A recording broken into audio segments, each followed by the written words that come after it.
Tutorial klinik. Tutorial klinik merupakan suatu diskusi kelompok kecil yang difasilitasi oleh instruktur klinik dan berorientasi pada masalah pasien. Pelaksanaan.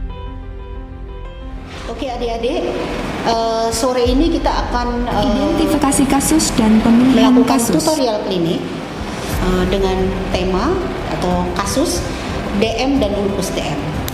Jadi nanti kita akan melihat kasus-kasus ulkus DM dan diabetes, tapi kita bisa diskusikan masalah dua problem ini. Selain ini juga boleh kalian mau mendiskusikan tentang apa atau bertanya tentang apa, silakan. Yang jelas kenapa ini perlu kita bahas, karena sebagian besar DM dan ulkus DM yang masuk ke rumah sakit itu memerlukan tindakan invasif atau operatif alias amputasi, dan itu ada hal yang paling dihindari oleh pasien sebenarnya. Akan tetapi kita kadang tidak punya pilihan selain melakukan itu, karena memang grading dari ulkus ini sudah sangat severe. Nah, kenapa Masalah kalian pasien, sangat perlu diagnosis memahami banding tentang ini, terutama tentang preventifnya, edukasinya, bagaimana caranya pasien tidak jatuh ke posisi ulkus yang berat, atau ketika dia terjadi ulkus ringan, apa yang harus kalian lakukan. Itu yang paling penting, dan mengenali gejala-gejala ulkus pada pasien sehingga tidak masuk ke dalam ulkus diabetes yang grade high atau grade 4, 5 yang sudah terjadi nekrosis. Karena kalau sudah terjadi nekrosis, kita tidak punya pilihan selain melakukan amputasi. Mulai dari amputasi jari, kemudian akhirnya dilakukan amputasi ekstremitas.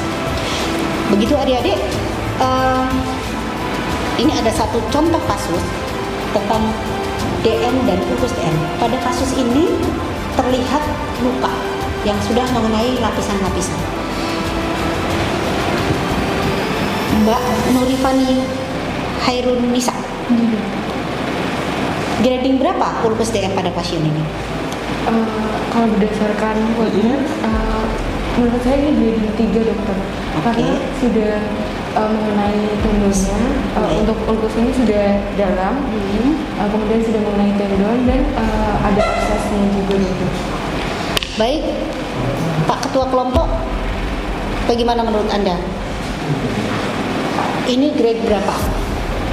Kalau dilihat dari kasus pada pasien ini, untuk pasien ini kita termasuk pada grading 3. Karena pada ulkus dari pasien ini sudah sampai ke tendon, kemudian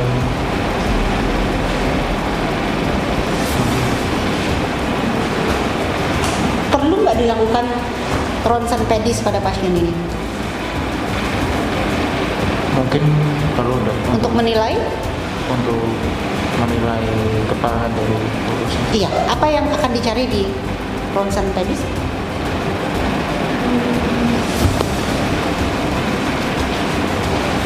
Apakah sudah terjadi osteomielitis? Karena osteomielitis juga mendukung ke grade 3. Umpan balik dan penilaian tutorial.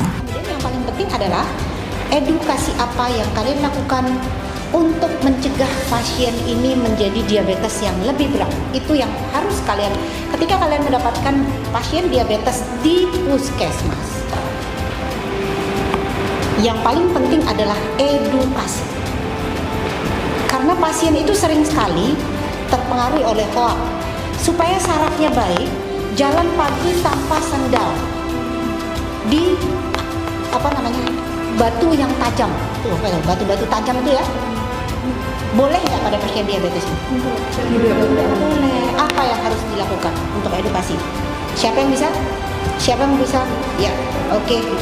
Mungkin untuk pada pasien diabetes yang memiliki resiko tinggi untuk terjadi ulcer, pasien tersebut di dalam maupun di luar rumah harus menggunakan alas kaki maupun kaos kaki, dan alas kaki maupun kaos kakinya itu tidak boleh terlalu ketat dan nyaman, tidak boleh ada yang tajam, karena apabila pasien tersebut ternyata sudah mengalami neuropati diabetik, jika terkena benda tajam ataupun luka, pasien tersebut tidak akan merasakannya dokter, dan lama-kelamaan mungkin bisa menjadi ulcer.